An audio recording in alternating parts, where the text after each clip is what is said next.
Hi everyone, welcome to GoLocal Live. I'm GoLocal News Editor Kate Nagel. Thanks for tuning in this Friday afternoon as we start your weekend off, as we usually do, with former state representative, former Deputy Secretary of State, now heads up Stages of Freedom, Ray Rickman, to give his big view. Time I try to have a conversation with anybody other than a member of Congress, they start telling me how they're not paying enough attention, how the issues are complex. Then when I take analysis, say from the New York Times, and I stick it on next door on College Hill, which is connected to 10 or 12 other next doors, Elmhurst in particular, I get pushback. This is a national issue. How dare you discuss health care on this site? This is for local issues only. And then, of course, the very next day they're discussing something. But it bothers me because I'm trying to share information on things that affect our life. Can you get more local than if you're going to lose your Medicare or Medicaid? There's nothing more local than that. So Mr. Trump surprised everybody this week by saying he's going to go after affordable health care again after Obamacare. We've already had a federal judge say that it's illegal, and it's working its way through the courts. So there's some jeopardy attached already, and then he says he's going to get the Republicans to destroy it. Now, what are they destroying? 22 million people will lose their health care. 22 million people, no insurance. $50 billion increase the first year in premiums. Now that's everybody, because health care costs are kept down a little bit in the last 8 years because there are more people. So the insurance company, if somebody has cancer, they spread those costs not only over 20,000 clients they have, small insurance company, but without the affordable health care, they won't have 20,000 clients. They'll have 12. And then each of those 12,000 will have to pay more. So all kinds of upper class people will get a 10, 15% increase, as will the middle class and the not middle class. All will get an increase in their monthly premium. Are you listening? Because the fewer people the insurance company has, the more they need to charge the ones they do have to make a profit. So even rich Republicans will get an increase in their monthly premium. Now, they're going to knock about 21 million people. They're going to force them to pay more in their copays, and on and on and on. Total 116 million Americans will be affected if the affordable health care goes away. I go like that. This is the only country in the Western world, the top 33 countries in the world, that has not a great health care program. Gift from Mr. Obama, the best that he could get. And now we're supposed to go back to having none. Mr. Roosevelt brought this up in 1941, and it took 75 years to get it. And Mr. Trump's messing with it again, trying to eliminate it. Now, the other day, they were bad-mouthing the Irish in America. I won't go into it because time's limited. And I said to myself, 33 million Irish people in this country, how many of them are going to get so mad about being called a drunkard that they're not going to vote for the Republicans? How many? 116, 17 million Americans are going to have their premiums increased or eliminated. 22 million, let me be honest and fair. 22 million will have them eliminated if the Republicans and Mr. Trump have their way. Don't tell me this issue's complex. It isn't.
Hi everyone, welcome back to Go Local Live. I'm Go Local News editor Kate Nagel. Thanks for tuning in this Friday afternoon. We'd like to welcome a familiar face, Go Local columnist Bob Wickham. Thank you so much Thank for you coming very much.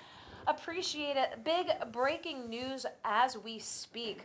Governor Gina Raimondo is slated now to donate the donations she received from Jonathan Sackler of Purdue Pharma and his wife to organizations here in the state addressing those impacted by the 12 and a half opioid grand. crisis. Right, 12 and a half 12 and a half grand. I don't know why it took so long, since we've known about the Sacklers and their misleading management of Purdue, their misleading marketing.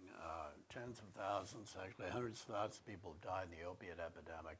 And I don't know why it took so long, but I think we should commend the governor. She's giving it to the right people. You want to explain some more about the people she's giving it to? I kind of want to take a little backtrack as well about Go Local really being at the forefront of pressing on this issue here, from uncovering the donations. Now, remember back in the campaign, we broached this issue with Lieutenant Governor Dan McKee. Right. He immediately said he would be giving it to organizations here in the state. Fighting drug abuse.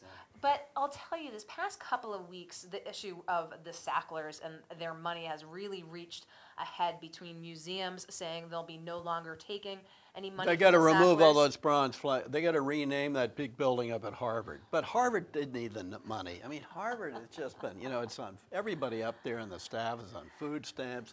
I saw the president in the middle of Harvard Square with a tin cup. I mean, it's a sad situation. Harvard has plenty of It's money. like Appalachia up there in Cambridge. Appalachia of Cambridge. But this past week, just I believe it was yesterday, the New York Attorney General named the individual Sacklers in their state's lawsuit. And in addition as well, we uncovered the role that Rhodes plays here in Rhode Island, which was identified in that lawsuit as being sort of the laundering agent, if you will, to move money from Purdue to Rhodes to the Sackler family offshore trust. too, offshore trust. I think it's going to be. I think the Purdue farm will soon be based in Grand Cayman Island. Again, we'll see where this money does eventually go, but Go Local, again, having written probably more than a dozen articles on the issue, hearing from activists around the country, coming here. I've written about it, as you know, for a couple of years, I think. Last weekend, Bob, you called for its return. So but good for her. I think she's doing the right thing, and she should be commended. So let's move to another issue that kind of came under some scrutiny both last month and this as well. This is the developer down at the bottom of College Hill, the edge at College Hill. Why won't he pay his spenders? Vision Properties, a Pennsylvania-based company, Rick Schaefer. Back in February, we talked with a couple of subcontractors who had not gotten paid for work that was completed in the fall. Sounds like it working for the Trump organization. Maybe it's actually part of the Trump organization. So people had... Famous for stiffing contractors. There was some comments, I will have to say, on social media making the same allegations, but then subsequent ones saying, but these deals were approved by Democratic leaders here in the state from the governor's administration. They're like tax credits and stuff, right? So they get tax credits when there is a verified project completion. So Commerce said, again, not $1 has gone to him at this point. Number of employee connections to this too? So they have to, again, the project costs have to be verified for them to get it. Now, there's a second project in the pipeline that is approved and good to go, but multiple subcontractors saying, listen, not getting this money is hurting our business. Should the state be taking into consideration how this is impacting? Well, yeah, I think they should find out what's going on financially with the company. Are they in trouble? Well, there's the big issue. Are they overextended? Maybe not in Rhode Island, but elsewhere. Is the corporate parent overextended? There are projects going on currently in other places as well. The subcontractor said, look, this building is up, it's operational, he's collecting rent on it, so where is that money going? Getting revenue. They're already getting revenue, presumably to pay their debts.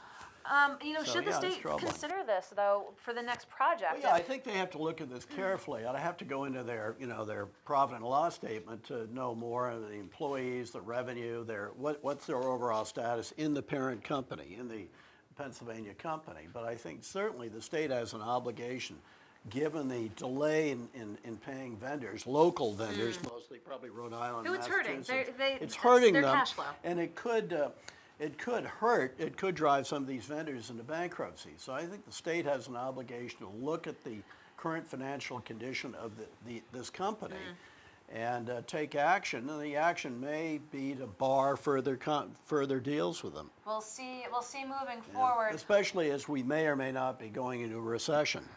Probably next year again, but we'll see. Speaking of which, plenty of conversations going around the fact currently the administration is looking to legalize marijuana here in the state. Sports betting approved last year. Sin revenue. Now mobile sports betting approved and signed into law this week. We had the opportunity to catch up with the head of the National Problem Gaming Association in Washington, and he really raised the issue of the number of Rhode Islanders. I mean, think about it. You're on your phone. Oh, I've read some of these people. By the way, often people who are addicted to alcohol and smoking are also addicted to gambling. The fact that they encourage drinking and smoking in gambling casinos is probably one reason for that. But the figures I've heard, the figures are all over the place, but I've heard about 10% of gamblers are so-called problem gamblers. So there's an addictive quality. They get a rush in the brain. They get endorphins and so on. And that's a lot of people. Do you think we'll see the effects here? I don't think the state should be involved in gambling, but it's too late. Since New Hampshire set up its lottery back in the 60s, it's been spiraling down. Do you think we'll see the visceral effects of it here, though? Or yes. Trying to address folks who have... Yeah, we'll see more embezzlements, that sort of stuff. People who, financially need to back up those maybe to bets. pay off their bills, they'll get into drug dealing. Of course, we're going to legalize all the drugs, so maybe that won't be a problem. Fentanyl sales on the streets, and I think that's going to be I think it's going to be a problem. I think it's bad policy for the states to get involved in the marijuana business. Also, there's some recent scientific studies out associating development of schizophrenia and pot use. So some people, the big not question in everybody. is, do you think that that revenue anticipated from marijuana or from sports betting, as the state looks like there might be again a recession looming, there's not much. You can't go back to the well. There's no more water to extract from stones. This is it. Like, you've gone full scale legalization. You've gone full scale sports betting. My view, more money, maybe more money, because it's sort of an addictive society. I think we may get more money than anticipated from the pot business, but less from the gambling, because you can gamble in so many places now. That's true. It's so easy. You can do it on your phone, anywhere. I suppose I can I can gamble from here in North Dakota. You know. It's all one big happy World Wide Web. There are rules here in Rhode Island. If you do the mobile sports gaming, it has to be within the. They we'll geo-target you. We'll see how that works. I don't know if you can be in Worcester and places. I think the lines are going to be kind of diffused, blurred, fuzzy. Blurred lines. Great video. Right, there'll be sort of a demilitarized zone. Right. The DMZ. So what do you have on your sheet here? Well, I'd say obviously I talk about Trump. There's plenty of sign of collusion, but I put that at the end. I also talk about the Barr family, that his son-in-law and his daughter both work with Trump.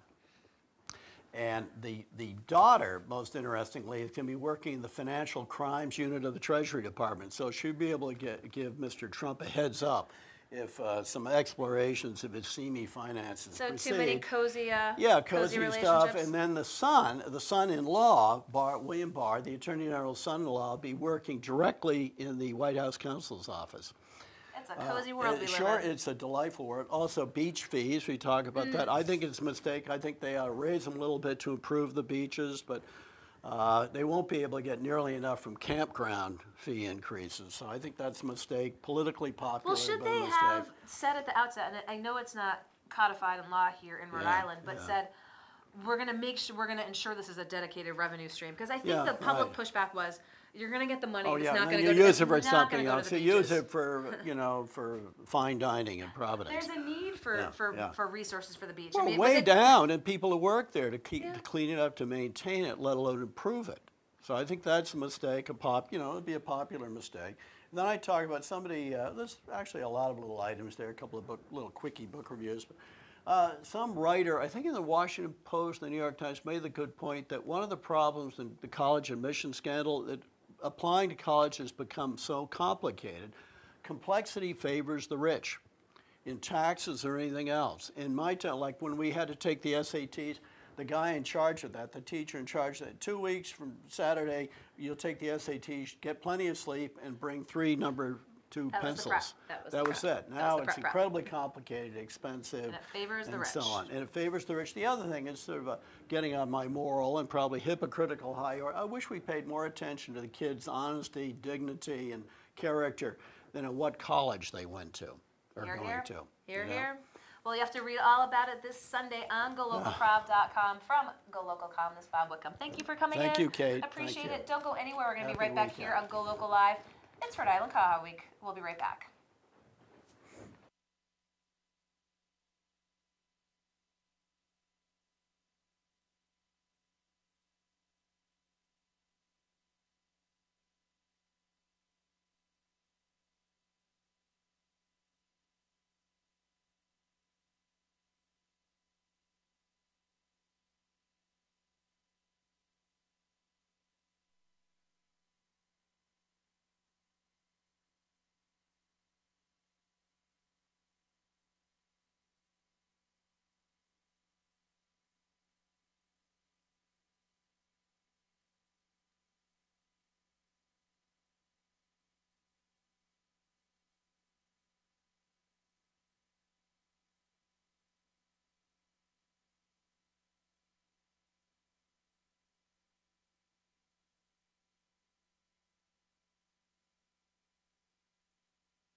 Hi, everyone. Welcome back to Go Local Live. I'm Go Local News editor Kate Nagel. Thanks for kicking off your weekend on Friday afternoon with us here in downtown Providence. We'd like to thank Ray Rickman and Bob Wickham for coming into the studio, as well as my next guest, Cheryl Ursillo with Grace's Stuffies. Thank you for coming in. Thanks for having me. It's the best week to come in. It's Rhode Island Quahog Week. It is. And Grace's Stuffies are your product that you can find at Dave's and other places.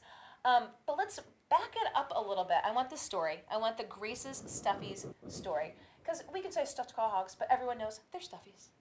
Well, my mom made them for years and years for family and friends, and at her passing, I found her recipe and decided I was inspired at that point by the story of Jim Cook, who owns the Boston Beer Company, legendary for Sam Adams beer, and it was his great-grandfather's recipe that led him to manufacture that, and I had that inspiration and found a co-packer and a great partner in Dave's Marketplace, a legend in Rhode Island. So that's where they're sold, and we're very proud of the results. Now, did you know the recipe when your mom was alive, what went into these Stuffies, or did you keep it close to the vest? I had an idea.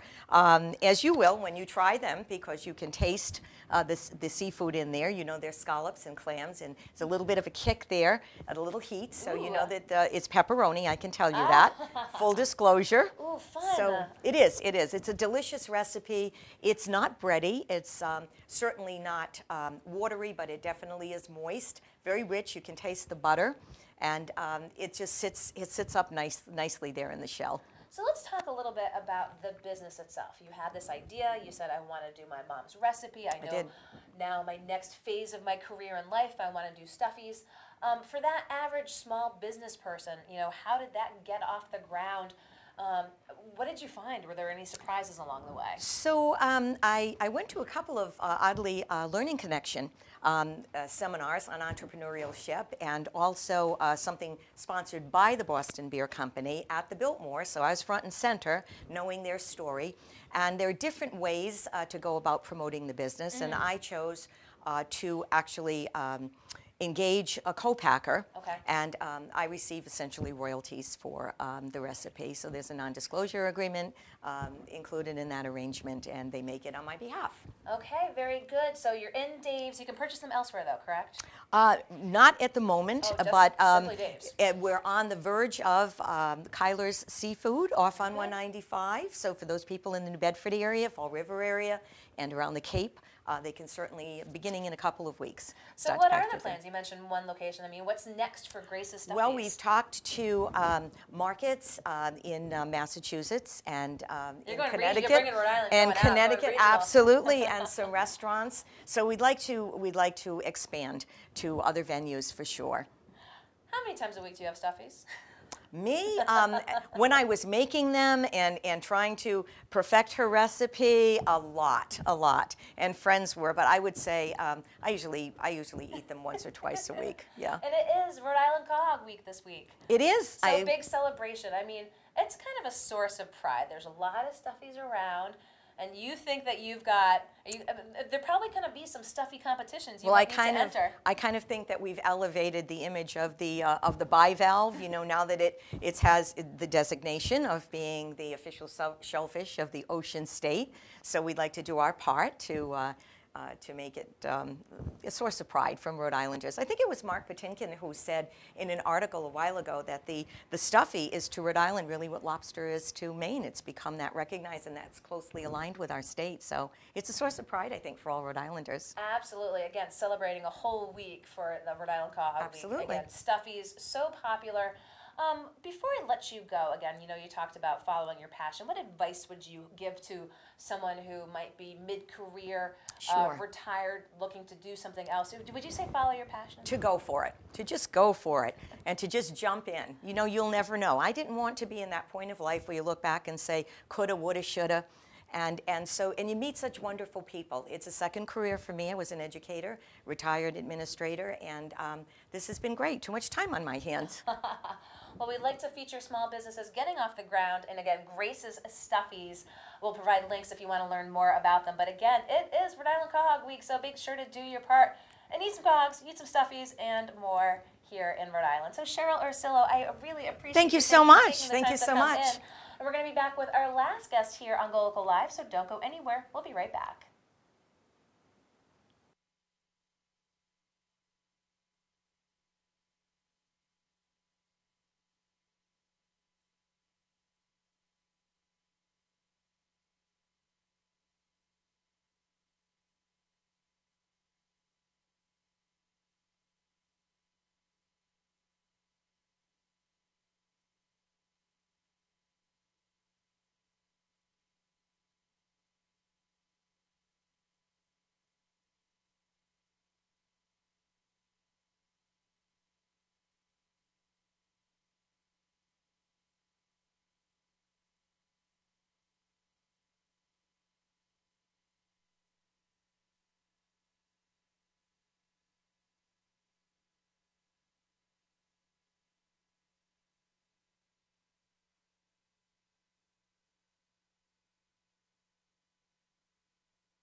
Hi everyone, welcome back to GoLocal Live. I'm GoLocal News Editor Kate Nagel. Thanks for joining us this Friday afternoon, and I would like to welcome my last and final guest, Christina Cabrera. Thank you for coming in. Hi, Kate. Full name, Chunship Deer Spirit of the Pocasset Wampanoag Tribe of Pokanoket Nation, the Environmental Justice Director of the Indigenous Affairs of the Pocasset Pokanoket Land Trust, now is a core team member of Water is Life for Land and Water Sovereignty campaign. So, very involved with looking at the proposal to potentially privatize Providence's water supply, but from a very unique lens. Yes, for sure. So tell us a little bit about your involvement. Let's back it up a little bit. Let's talk about that campaign, because there's a legislative proposal this session, but this has come up in the last few years by some officials as a way from a financial standpoint to address some issues facing the city. But you're looking at protecting the water as a resource for residents and the state from a whole different perspective. Yes, most definitely. And you're correct. In the past 3 years, this is what's been happening. Some legislation has been put forth in the State House. This year has been a little different in that the Mayor of Providence has issued a request for qualification of bidders, corporate bidders, the largest corporate bidders in the world. And the legislation that's been put forth is very aggressive. It's allowing full privatization with no public oversight and very little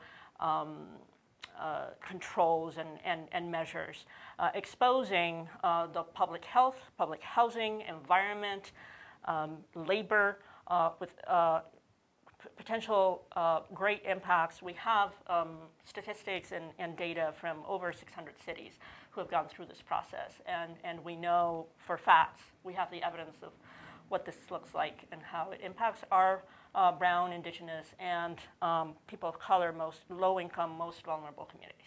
And you are organizing within the community to let folks know about these concerns and what they should be looking at with this. And there's a couple of meetings taking place this weekend. Correct. So we have these educational informational meetings. There's one coming up on Saturday. It's in the Friends meeting space in the East Side. It's 99 Morris Avenue. The reason why we're holding it in the East Side is because the mayor had a community meeting in the East Side this Monday, and so now we're doing a follow-up with a lot of questions and a lot of concerns of residents and neighbors who have signed up after the mayor's community meeting to want to discuss further and to be further informed. And then on Sunday, we're having another meeting at the UCC, United Church of Christ, Barrington. The address, I cannot quite remember off the top of my head. We'll put the link up if you come back and watch after. Yes, and so to go back to the times, the Saturday meeting at the Friends meeting place is 2 to 4, 99 Morris Avenue. And the Sunday meeting at the UCC Barrington Church is 11:20 a.m. to 12:30 p.m. Again, we'll provide those links as well if you're listening, and try to jot that down, because folks have a number of concerns from a number of reasons about this, and you want to share yours as well this weekend. What would you tell the mayor if you had a one-on-one about his proposal to privatize the water supply? We haven't had the opportunity of one-on-one. Unfortunately, he has not granted that, but we have been able to speak somewhat during the public meetings. We have told him, specifically coming from the indigenous tribes, the mayor has a Guatemalan background. He ran for office calling on that Guatemalan background.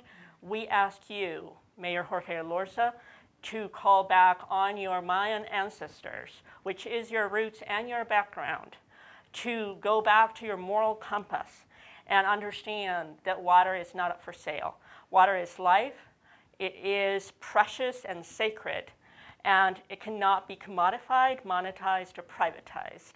And we call upon this moral compass to retract and remove this pieces of legislation and to stop completely the process that you're heading into, putting up for sale and at great risk your entire communities. And it's not only Providence, it's 60% of the state who is going to be impacted. 60% of the ratepayers are going to be impacted, as well as Southern Massachusetts with emergency water contracts, as well as well water users and farmlands around the Scituate Reservoir watershed.